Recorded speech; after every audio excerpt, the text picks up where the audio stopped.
absolutely hate politics, and somehow that's landed me smack in the middle of politics. I think the same can be said for Donald Trump, right? He hates politics. Yes, applaud him. Donald J. Trump. Right? We're supposed to be too ashamed to say his name, right? That was the whole thing that they were trying to say, use January 6th. You know, all of a sudden you're not allowed to be a conservative, not allowed to be a Republican, you're not allowed to say that you proudly supported Donald J. Trump anymore. So let's cancel that whole thing if the left is doing and be proud to say that we supported one of the greatest presidents in modern times, who fought tooth and nail.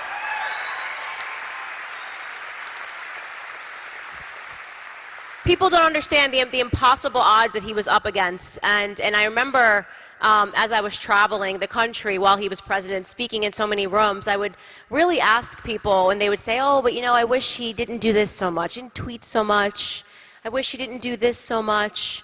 You know, I wish he had a little bit more decorum. And I always say, do you realize that it was Donald Trump or socialism, right? You could deal with a mean tweet.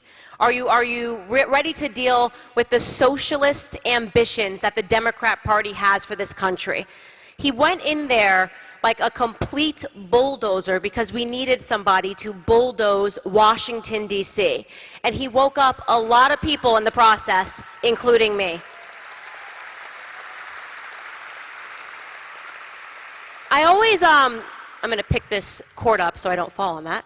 I always get the question, you know, how I got to where I am today. And a lot of you guys know that I started my career on YouTube, which seems a crazy place for someone to jump into politics. And the backstory to how I got into politics by accident is really because Donald Trump woke me up.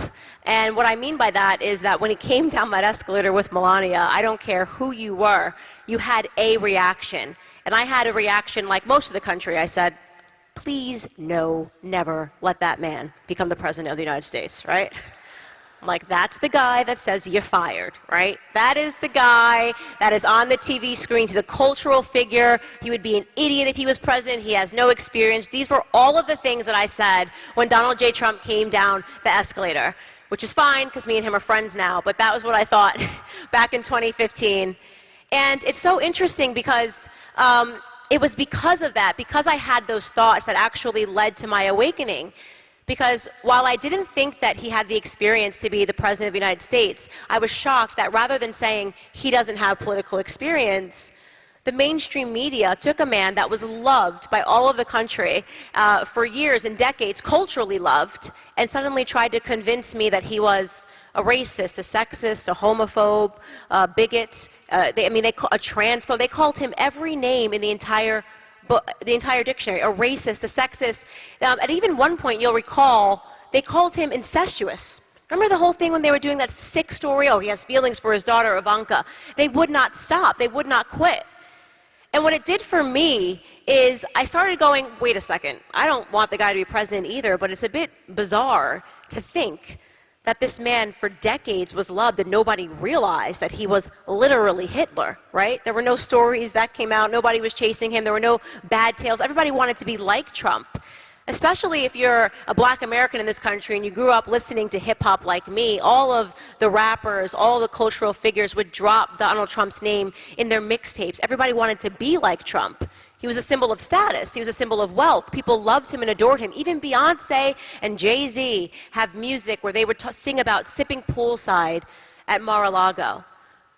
And then just like that overnight, the media wanted me to think, no, forget everything we've been saying for the last 2 decades. This man hates and hates and hates, and we need to make sure that he gets stomped out. And so for me, as somebody who was not interested in politics whatsoever, it made me ask myself, wow, is it possible that racism is now being used as a theme to turn black Americans into single-issue voters? Is it possible that the media is actually fake news? Is it possible that they're trying to divide the country based on race? And so I dug a little bit deeper. And I started asking myself more questions, and I started reading and listening and watching a bunch of websites and a bunch of people that just a few months prior I thought, were Uncle Toms and coons. I look back at that and I laugh because obviously I am now called that name so many times. The karma of that is hilarious to me. And I remember, I'll never forget, going on to websites as if I was like hiding it, as if I was on a dirty website. I was like checking out foxnews.com, just trying to see if maybe those Republicans weren't the racists that I knew that they were. And then I'll never forget the moment that I went to YouTube and I watched a clip of Larry Elder. And let me tell you, yes, that is a man who deserves a round of applause. If you are ever on the fence about your ideas, Larry Elder will smack you into an awakening really quickly. And I was floored. And I remain so empathetic to people that are starting to ask questions and are not really ready to take the step into realizing that everything they were told was a lie. Because when I went through it, I suffered through real cognitive dissonance. Imagine living 20 plus years of your life and being sure, being convinced that Republicans are racist, right? Think about that. If you had asked 7 years ago, Candace Owens would have thought every single person in this room was a racist, simply because they are Republican, simply because they are conservative. Do you know what it's like when one day someone just says, actually, no, it's the exact opposite? You go through real cognitive dissonance. I remember falling down the hole and asking myself if I was crazy. I thought for a while I was crazy as I was going on these websites, reading different perspectives and realizing that people that I thought were hideous, awful, backwards human beings were actually not.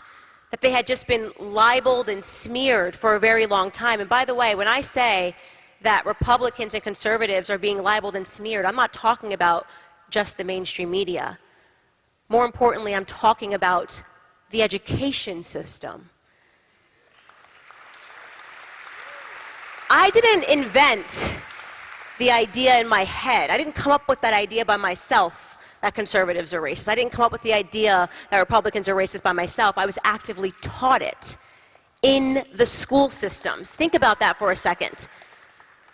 You send your kids off to school for 6 hours a day, and you don't question it. You just think, of course, my kids are at school. What could possibly be wrong? This is where they should be, right? My kids are learning something. I grew up and I didn't even realize that I was existing under a system of propaganda for 6 hours that was training me to be a liberal, that was training me to veer towards leftism. And it was pretty bad. It wasn't what it is today. It was pretty bad when I was in school, now that I look back in the retrospect, but it wasn't, you're either with us or against us. Now I look back and I think I was brainwashed, but you have no idea what the kids that are in school today are learning and what they are going through. If it was bad when I was growing up, these kids have no chance. When you start talking about the fact that today I trended on Twitter for 18 hours. I was the #1 trend today on Twitter. Do you want to know why? Because I said, using they as a pronoun to describe an individual person is not proper English. That was the tweet.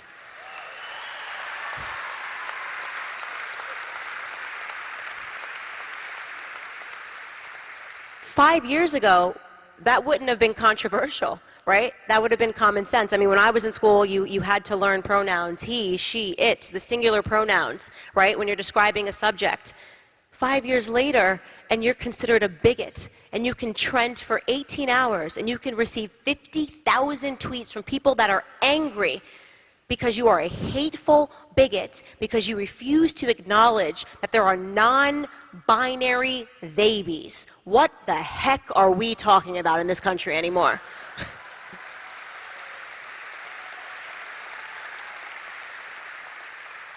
And it's curious because every time I think that we've gotten to the bottom of their crazy, they unlock another basement, right?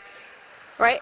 And you think they're joking, right? You go, that's probably not going to pick up and trend. Oh, it's going to pick up and trend. Not only, they're going to put it in the school systems.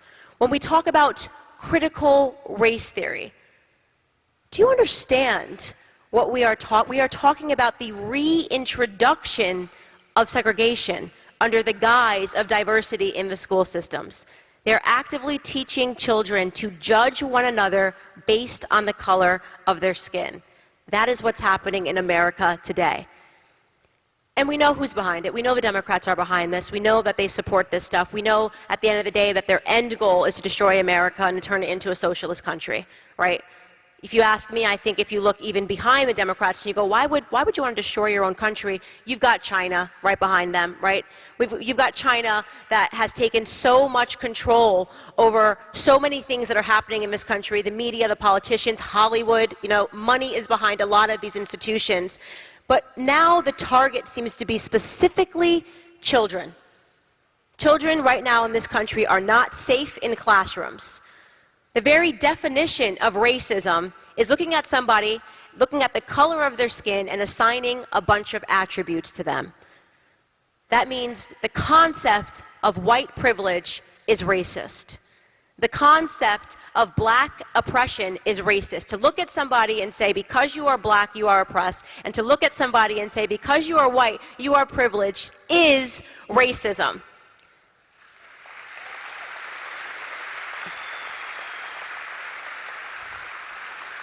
And so I ask myself when I hear that, it's interesting because I have a biracial son. Is he half oppressed or half privileged? Probably going to tell him just go with it. Just say you're whatever, just say oppressed. Go with oppressed. It'll be easier for you. Color the black box on your SATs. It'll be easier for you. And there is this remarkable thing happening where there's been a mass silencing. I get so many questions from parents saying, what can I do? What can I do? What can I possibly do? I don't want my kid to be singled out by these professors. I don't want my child to be singled out by the teachers. I have a lady that I used to babysit for who lives in Manhattan who sends her daughter to a $50,000 a year high school. $50,000 times 2 children is $100,000 a year that she is paying to send her child to a private school in New York. I spoke to her daughter, she's 16 years old, and she told me that on the first day of school, mind you, this is a Jewish family, on the first day of school, they're showed where the safe space is, okay? The safe space, 16 years old, if you seem to be safe in a space, they have that. Then they have to take a multicultural class, and they make the kids go around the room, and if you have white skin, you have to say out loud why you feel bad about your privilege. You're paying $100,000 so that people can abuse your child. Wow, that has got to be the scam of the century. Then her daughter tells me that during Black History Month, I couldn't believe this. During Black History Month, they're all invited to an auditorium. The whole school is invited to the auditorium. So imagine a scenario like this, where the whole school is sitting in the audience and they invite everyone who is black to come onto the stage and to let out their feelings and to scream at them. And she says they get on stage and they say, you don't understand what it's like for me as a black person in this country, what your privilege does to me and how it destroys me. Can you imagine paying $100,000 a year and your child, because of the basis of their skin, has to sit in an auditorium and be lambasted by people of the opposite color skin? Can you imagine that? And so parents say, well, what can I do? I say to her, why are you sending your child to this school? Well, it's the best school. It's one of the best schools in New York, and I just want her to get through, keep her head down, and I want her to, get into a good college, and we've lived in New York forever, and this is just the way things are. Are you crazy? I asked her, are you crazy? People that are asking me what you can do, it's your child. The government should not be raising your children. It's that simple. And people say, Candace, it's not that simple. I got to go to work. It is that simple, okay? There should be nothing in the way of you stopping your child from being mentally abused, okay? That is what is happening inside the school systems today. Not only that, but our child also has to sit behind a plexiglass with a mask on their face. What it does to my heart, by the way, when I see these children, itty-bitty 2-year-old toddlers, walking around with a mask on their face. Think about the psychological trauma of that. Think about the fact that right now in America, there are children that believe that that is normal because they've never seen anything different. There are children that believe it's normal to ask their parents where their mask is because they've never seen anything different. Do you guys realize what's going to come around the bend? People ask me why I was so outspoken, how I take such strong positions early on, and when people are unsure, right? I'm constantly in the press, I'm constantly getting killed because I go right for the jugular, no questions asked. Because I can always predict the crazy.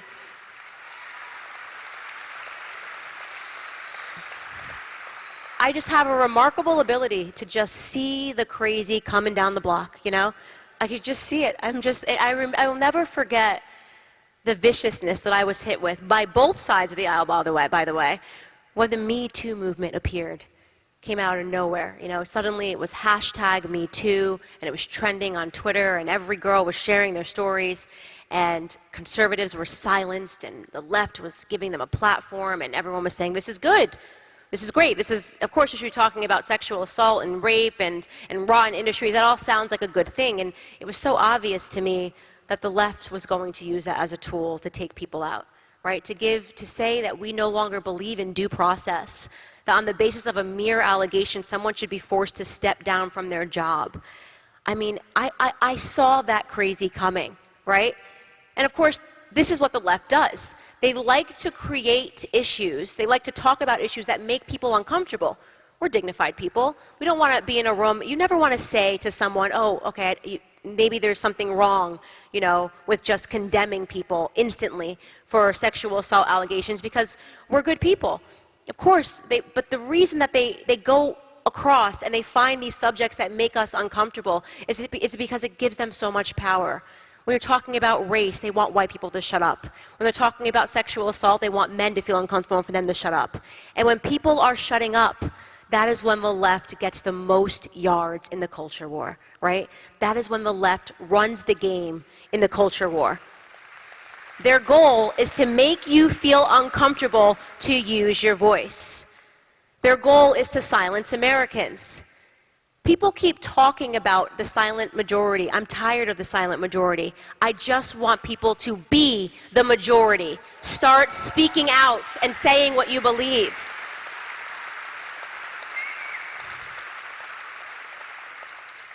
Because if you don't, we're going to lose this country. We are, in this moment, right now, sitting in this auditorium, we are losing America. You know that, I know that. We've got a senile puppet for a president, right?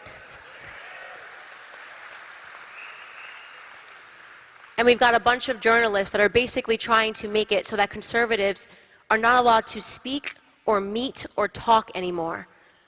They used January 6th as almost a false flag operation to push through a bunch of radical change, because that's how the left operates. The left always needs an existential crisis to push through radical reform. Okay? And if there is no crisis, they will create one. They will make sure there is a crisis. They will take something that is bad and they will turn it into something that is terrible, because they need to make sure that you are fearful in order for them to execute radical reform. This is what happened during 9/11. We were told after 9/11 that this is just going to be temporary, right? We're going to change some things around the Patriot Act. You're going to have to take your shoes off. We're going to have to look through everything you have. We're going to have, we're going to have this whole system when you go through the airports, but it's for your safety. Existential crisis, government takes control, and when government takes control, they never give it back. I think the only time I was outspoken and against Donald Trump when he was in office was with the coronavirus, when he made the decision to temporarily shut down all of America for a couple of weeks because he was facing so much mounting pressure. And I disagreed with him publicly, and I said to so many people who were so fearful in that moment that when you are feeling fearful, you have to pause and you have to think. Fear is the name of the game. Fear is how they seize control of the country. Their entire job is to make you fearful so that they can seize more control. And I knew the second that he made the decision to shut down the country, I asked people, I said, do you understand that now we've just made it okay forever when he is not president? I know you think he's not going to abuse it. Of course we didn't think he was going to abuse it. But Donald Trump was not going to be president forever. And now we have just said that it's acceptable, that we have now set that precedent for the government to come in, to shut down our businesses, to tell us to stay at home, to force mask us, and to tell us what we are allowed to do and who we are allowed to see. You don't get those kinds of freedoms back. We set a very dangerous precedent. I don't think a single person in this room disagrees or didn't believe that the coronavirus was real. Of course, we understand that viruses in general are real. Viruses happen all across the world. They happen, smallpox happened during the Revolutionary War, right?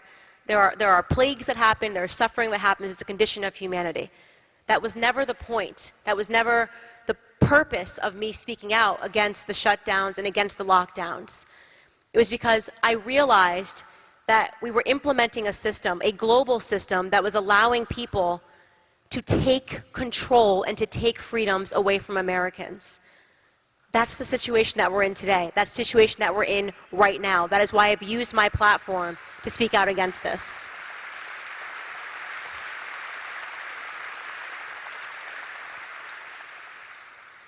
People ask me, where do you get the courage from to just go out and to say something and to just say what you believe over and over and over again? And I always say that I look at the situation around the world, and you study history, and you learn about these absurd situations in other countries historically, and you go, how could that ever happen, right? How did so many people in a country allow such sheer evil to take place? It seems unfathomable when you look back at different countries and you study socialist regimes, when you study the Nazi Party, when you study, Mussolini. It seems impossible that an entire country of people allowed it to happen. Even when you look at Venezuela, forget history, think of present, right? You go, how is it possible that Venezuela should be one of the wealthiest countries based on its oil reserves? How is it possible that its people allowed this to happen?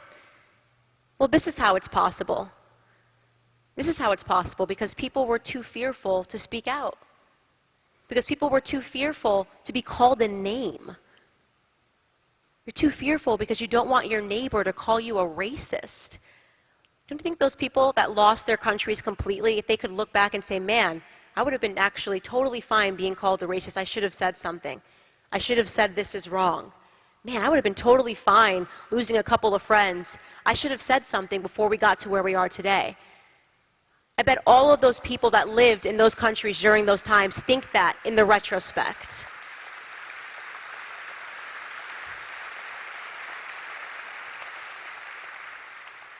What are the things that you can do? That's another question I always get. Candace, what can I do? You have a platform. First and foremost, if you're thinking, Candace has a platform, so it's easier for her to say things. You're right, now it is, but 5 years ago, I was you. I was a person that had nothing but something to say, right? And I created my own platform on YouTube. And I always say to people in every room that you have to remember that it is what you do individually, decisions that you make individually that are going to transform this country. It is the businesses that you stand behind, the products that you buy, the things that you tweet. Not everybody is the same person. I'm not saying everybody should go be me on Twitter and trend for 3 years because you just can't stop calling the left out on their BS, right? But we are in a cultural war. And in every type of a war, you have to figure out what you can contribute. Maybe you are a fighter like me. Maybe you are a front line fighter like me. Maybe you are willing to go out and to be smeared and to be libeled and to lose your friends like me. But maybe you're somebody else. Maybe you're a writer. Maybe you're a person who wants to write, who wants to create a website, who wants to get together a bunch of journalists, a bunch of patriots to write the actual truth. Maybe that's who you are. Battles and wars need those people as well, right? Maybe you're the person who's got so much money it would be so easy for you to just finance the war, right? To sit back and say, I don't want to get my hands dirty, but let me stand behind some people that are willing to fight. I'll never forget that when I was on YouTube, when I started my channel, there was a man who lived in San Diego who reached out to me after I made my first video. I had quit my job, and I had no idea beyond 3 months how I was going to be able to survive and pay my bills, but I knew I had to start saying something. And a man in San Diego reached out to me and said, I really believe in you, kid. I want to give you $5,000. What that $5,000 meant for me was that I could keep the lights on and I could keep fighting, right? Think about that. For him, it was nothing. It was a drop in the bucket, but he found somebody who was saying something and he was doing something, and he wanted to sponsor that individual. There are people that are like this in this room. I know that. Maybe you stand behind the organizations. Maybe it's you that gets people to run in elections. Because let me tell you something, for all the fighting that's happening in DC, it is the local elections that matter the most.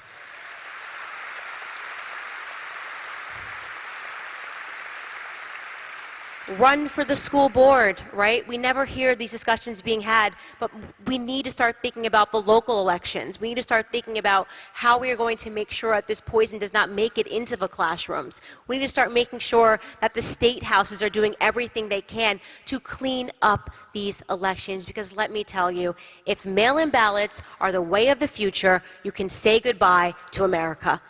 Full stop.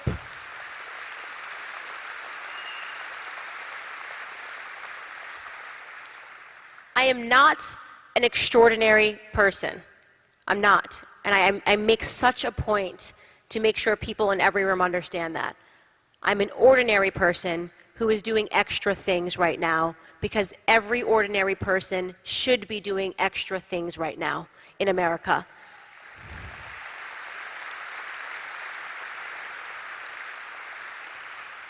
I had a baby 4 months ago, 16 weeks. And it's so funny because I remember sitting down with Allie Stuckey, who's a podcaster, and talking to her on my show. And she had just had a child, and she said, "Oh, motherhood softens you in all the right ways, and I can't wait for everybody to have a child." She's like, "Even AOC, I want her to have a child." She said this. And she said, because things change when you have a child, and your perspectives change when you have a child, and you become softened. And I was so excited when I got pregnant because I was waiting to get softened, and lo and behold, it hardened me.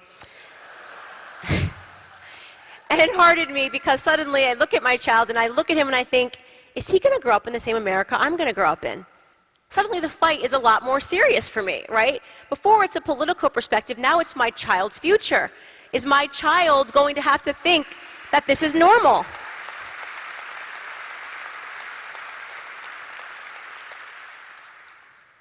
It started for me and realizing what the left was doing. And I had to kind of think, how do we fight as conservatives? And I had to reverse engineer and think, when did this start for me? When did I start believing this poison?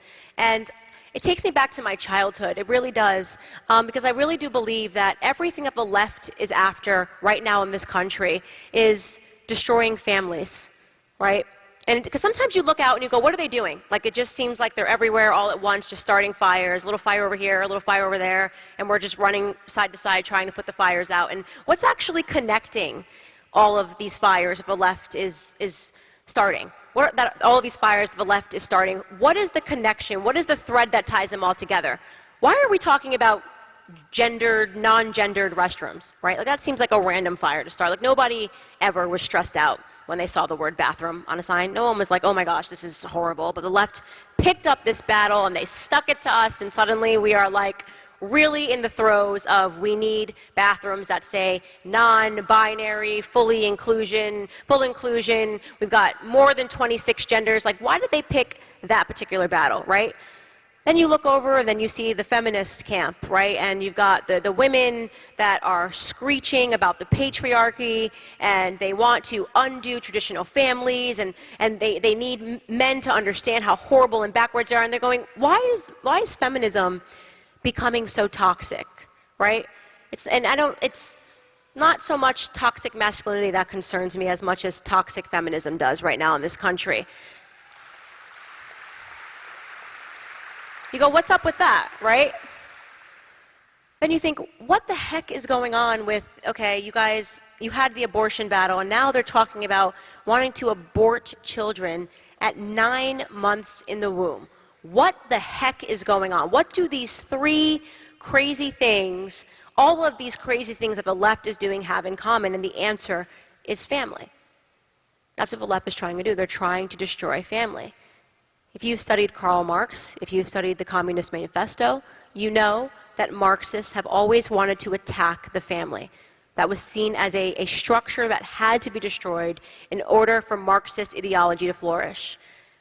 So when you say, why are they telling kids to pick their genders? Why are they encouraging children to mutilate their bodies, right?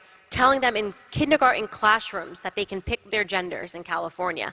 In certain districts in California, they've already passing that down, that children can pick their genders. They're trying to push through policies that allow children to get gender reassignment surgery before they are even of age. There are children that are running around saying, I am in the wrong body, I am a non-body. This term didn't exist when I was in school, right? So I know that this child is being taught that because it didn't exist 10 years ago, right? The purpose of that is because a child that mutilates their body will never have children. They'll never have offspring. You've already destroyed the family. When you talk about the radicalization of that, they're after family, right? When you talk about feminists and why they are constantly attacking men and trying to genuinely raise women up to believe that they should not aspire to traditional family roles, when they're telling women to do more, more, more. You should be the CEO of a company. You shouldn't think that you have to have children. You shouldn't want to have children. You should want to be both the man and the woman. In fact, at the same time that they're encouraging women to act more like men, they are encouraging men to act more like women, right? It's bizarre. It's totally crazy. They're constantly telling men this is toxic masculinity, all displays of masculinity are wrong, at the same time that they're telling women to man up. And that's to create confusion. That's because that will eventually corrode the values of family. And families will always be in the way of big government. And socialism is big government, right? They need to make sure that children that are coming up do not turn to their mother and their father at a dinner table for answers. It's the same reason why they are so actively trying to destroy the pillar of faith. Talk about a pinnacle that I thought we'd never reach in this country, shutting down churches during COVID-19, right? What was that all about? I lived in DC during that time. They were shutting down churches. We could no longer go to church during COVID-19. And you say, why is there this attack on churches? Why are they trying to make preachers and pastors take on this leftist ideology? Well, it's because once you remove faith and once you remove family, the government becomes the faith. The government becomes the family. They want people to drop down on their knees and say, I'm in pain, not God, how can you help me, but government, how can you help me? What policy can the government give me to help me get on my 2 feet? That's what they want. They want to marry people to the government. The experiment, when you talk about that, when they first started realizing that that could actually be done and done successfully, was with Black America. Black America has always been the testing ground for leftist policies. Black America has always been the experiment for Democrats. When I wrote my book, Blackout, I had quite the fight. Thank you very much. You guys have no idea how hard I fought to write that book with Simon & Schuster. I'm probably one of the only conservatives that actually wrote their own book. Usually they get a ghostwriter, put their face on it, and that's it. I wrote every single word of that book, and it was an uphill battle with Simon & Schuster, who wanted to gut it and turn it into something else. From the beginning, from the subtitle. I picked the subtitle of the book, Blackout, How Black America Can Make Its Second Escape from Democrat Plantations, right? And the Simon & Schuster said, oh no, that's too strong, right? It's offensive. I'm like, that's the point.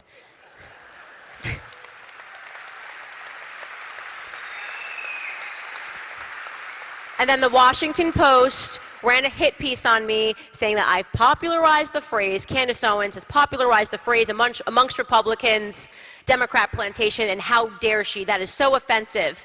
That's the point. But not only is that the point, I then wrote an entire chapter describing what I meant, because I wasn't saying it to just be offensive. I was saying it because I meant it. And I want you guys to understand this. Democrats never stopped their plantations of slavery. They just updated them. They remodeled them. They refashioned them for the times. When you think about the times of slavery, you think about what it actually took for a plantation owner to maintain its slaves. One element was that they had to make sure via slave codes that no slave was allowed to learn to read, okay? No slave was allowed to learn to read. That was actually such a crucial philosophy, such a crucial law, that if you were a white person during those times and you were taught teaching a slave to read, you could also be charged. You could also be punished. You say, Candace, that doesn't exist today. Black people are allowed to learn how to read. Really? 75% of black boys in California can't pass a basic reading exam. Across 5 schools in Baltimore, they couldn't find a single child that was proficient in reading and writing. A single child across 5 schools in the inner cities. You want to know why they're teaching critical race theory? You want to know also why they're pushing that down the pipeline? It's to make sure that the kids are dumber and dumber and dumber, and yet convinced that they're super educated. And I don't say that in jest.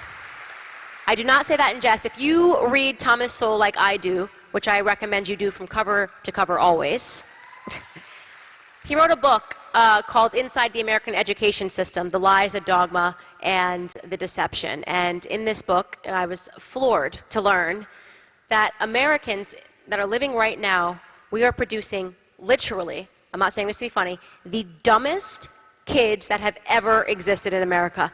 From a standardized test perspective, these are the dumbest kids. If you say, this is math, this is reading, answer these questions, these kids are the dumbest. Yet, here's the interesting part. We have never given out more degrees.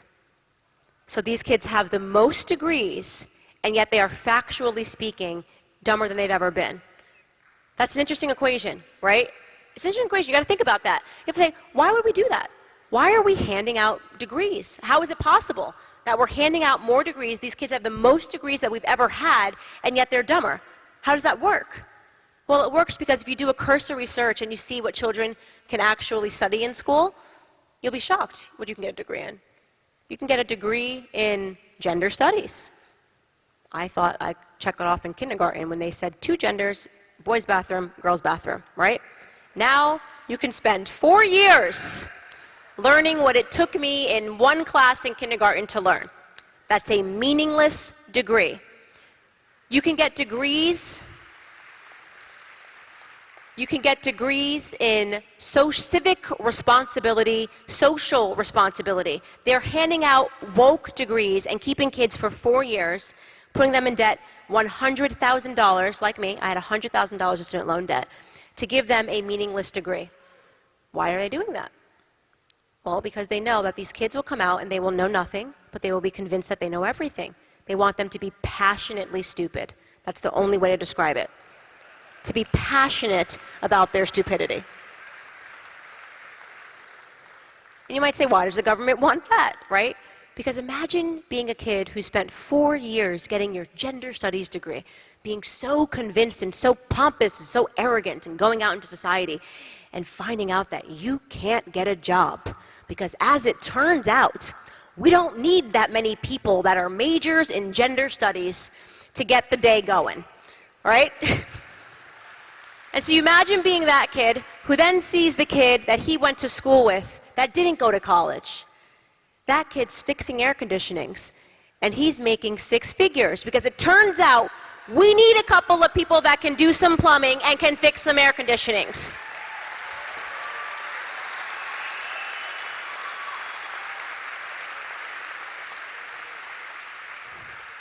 And so what happens to that kid who went to college? He becomes angry. He becomes angry because he feels like he was robbed. He's angry that that kid is more successful to him and he went to trade school. He's angry that that kid maybe tagged along with his dad to work and he's making more money than he is, doesn't understand it. So of course that kid thinks the system is broken. I did everything right, the system is broken. And that kid has learned in school that the system is broken because capitalism is backwards, because capitalism is wrong. So that's part of the plantation economics, right? Make sure the slaves don't learn. I meant it when I said that. The second piece of Democrat plantations when they were maintaining them in the South was ensuring that families were torn apart. Isn't that something, right? They needed to make sure, and I remember reading Booker T. Washington's Up From Slavery. In the first chapter, he talks about how when his mother died, he felt nothing. Because as a slave, it was nothing to lose your relatives. You just constantly were being traded from plantation to plantation, so they wanted to make sure that they were severing familial relations. Does that answer your question when you look up and you say, how is it possible that families are so destroyed? that in the 1960s there were about 20% of African American families that were being, African American children that were being raised without a father in the home, and they thought it was a crisis.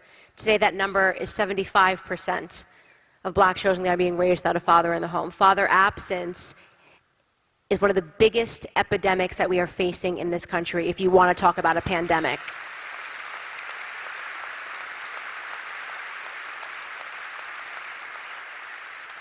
When I said bring back manly men, when I said we need masculinity, I meant it. I meant it. We need strong men to raise strong families, to lead strong households.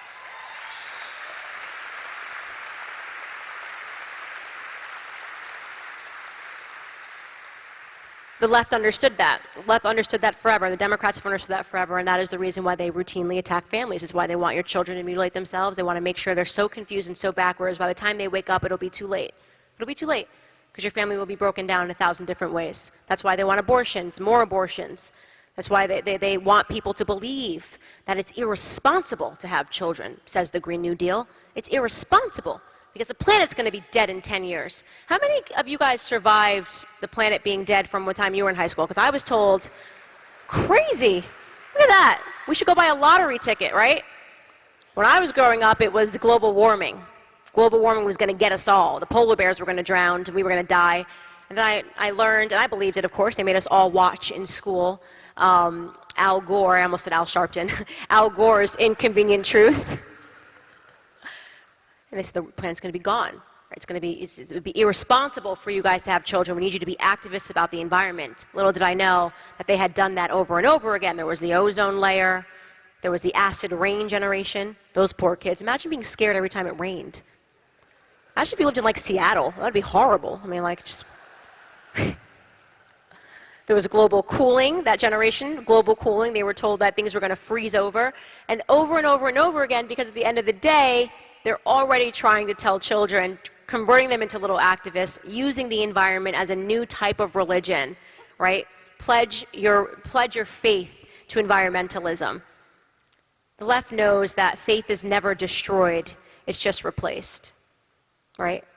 They want to destroy faith in God, they want to destroy faith in family, they want to replace it with another type of obsession with environmentalism, obsession with all of these isms that they can create. They want you to worship government. They want the family to be destroyed. A third element of democratic plantations, and this one is my favorite because people said, okay, well, this definitely doesn't exist anymore, right? They used to whip slaves. They used to beat slaves. They used to sever slaves' limbs so that if they got caught trying to escape the plantations, when they got back, they would sever their limbs because they wanted to teach the other slaves, don't you dare. Right? That was a part. It was a part of maintaining a plantation, to make sure that the slaves didn't get any ideas about their own freedom. And you go, okay, well, Candace, that's definitely not happening. I challenge you to think again. I challenge you to Google my name. I challenge you to Google the name of any black conservative that has had the audacity to pick up and walk away from the Democrat Party, and let me know what comes back at you. It's a figurative lynching. They attempt to destroy your reputation. You read my Wikipedia page, you read about Larry Elder, you read about Clarence Thomas, you read about Condoleezza Rice, you read about every single black conservative, Dr. Ben Carson, a literal brain surgeon who has about 1 million hits calling him stupid, okay? About 1 million hits calling a literal brain surgeon stupid. Why? Because he had the audacity to get up and to walk away from Democrats. And that's not a fate now that's just for black Americans. When I'm talking about these plantations, they're not just for black Americans. They reserve the worst treatment for black Americans because they see something proprietary. Candace Owens should not be speaking in a Republican room. Candace Owens should be owned by me. We created a system dating back to the 60s for black Americans. They should be married to the Democrat Party. LBJ built that beast. He built that system. We've been giving them welfare for decades. They belong to us. They reserve the worst vitriol and the worst hatred for black Americans. Oh, but it's for white Americans too. It's for white Americans too now. They're coming after everybody's families, right? They're coming after everybody's reputations if you don't kowtow to what they want. They're coming after everybody's children. The left seeks nothing more than absolute power, and we cannot give it to them.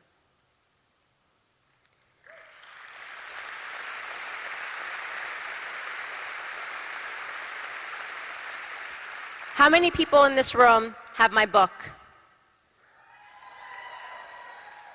So you guys know that the person that inspires me to do what I do every single day is my grandfather, who is still alive, right? And I always leave people with his story because I think it's one of the most inspirational stories to walk out of the room with, because you have to know that despite all the terrible things that are happening in this country, I remain optimistic. I am a happy warrior. I am always smiling. I am always laughing. I am never miserable, and I think that's what they hate the most. And the reason is because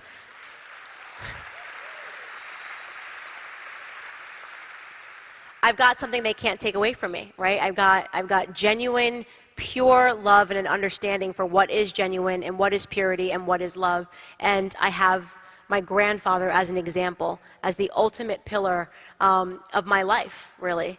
My grandparents, both of my grandparents, my grandmother passed in 2013, which was a part of my awakening and my return to the conservative principles that were taught in their household when I was growing up.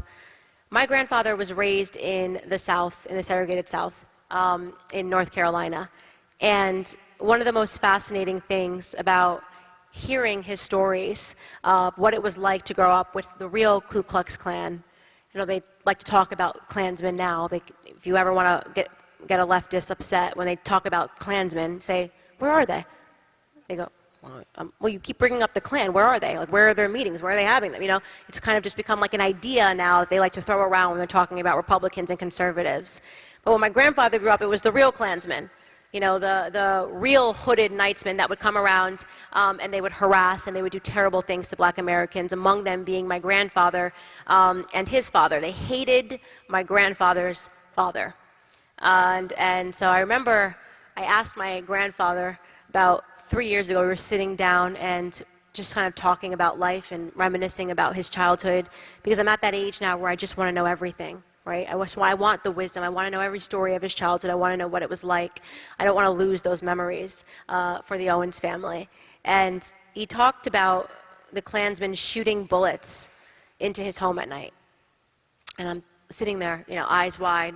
And he said, we'd run to the back of the house. I was a boy. We'd all run to the back of the house and dive under the bed. And then I see this almost smile come across his face. When you slip back into a fond memory, and he says, and my daddy would grab the shotgun and shoot back at them boys.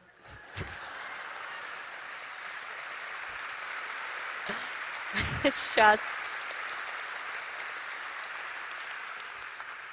think about that. Think about that. A man who lived through real segregation, through real racial injustice, doesn't look back at those times in the way that people who have lived through absolutely nothing do. He says to me, it was just a different time. It was just a different time. And he has never once, ever, in raising us up, me, my cousins, he's never once uttered one bad word about white people. That tethers me to something, a different truth, a deeper truth that I think most people should realize. If you are living and breathing in America today, you are a part of a generation of people that is the most privileged that have ever walked the face of the planet. Okay? Ever.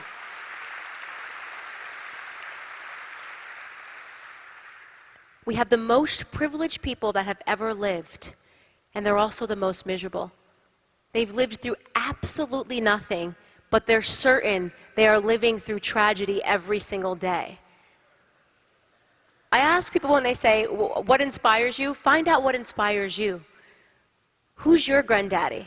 Because I'll guarantee you whatever he was living through, it's a lot harder than mean tweets and being called a racist.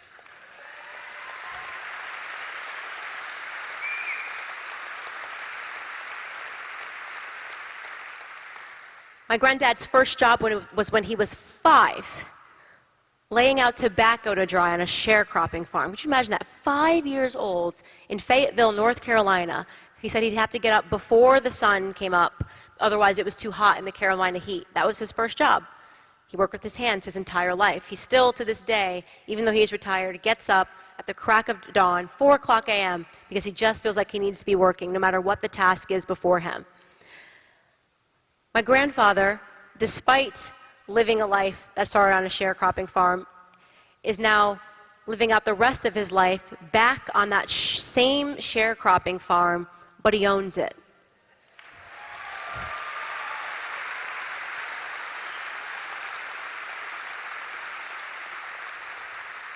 What you are applauding right there is the American dream.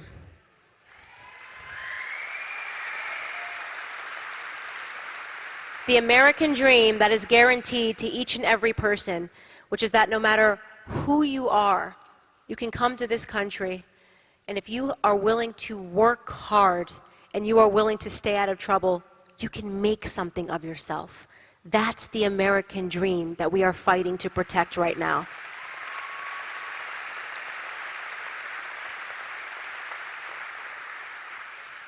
So many people that I come across in America tell me, Candace, thank you so much, you're so brave, you are a hero. And I want to remind you that I'm not. I'll tell you what a hero is. If you have served in this country, or if you are serving in the police force, can you please stand up in this room?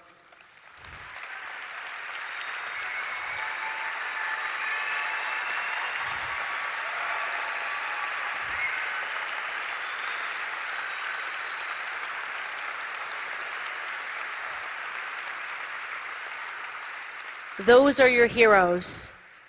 Those are the people that would lay down their life to make sure that we can enjoy the privileges in this country. Those are the people that we actually right now have the same privilege to return the favor to by speaking out and defending them, defending this great country, defending the American dream. God bless you all. Thank you so much for having me.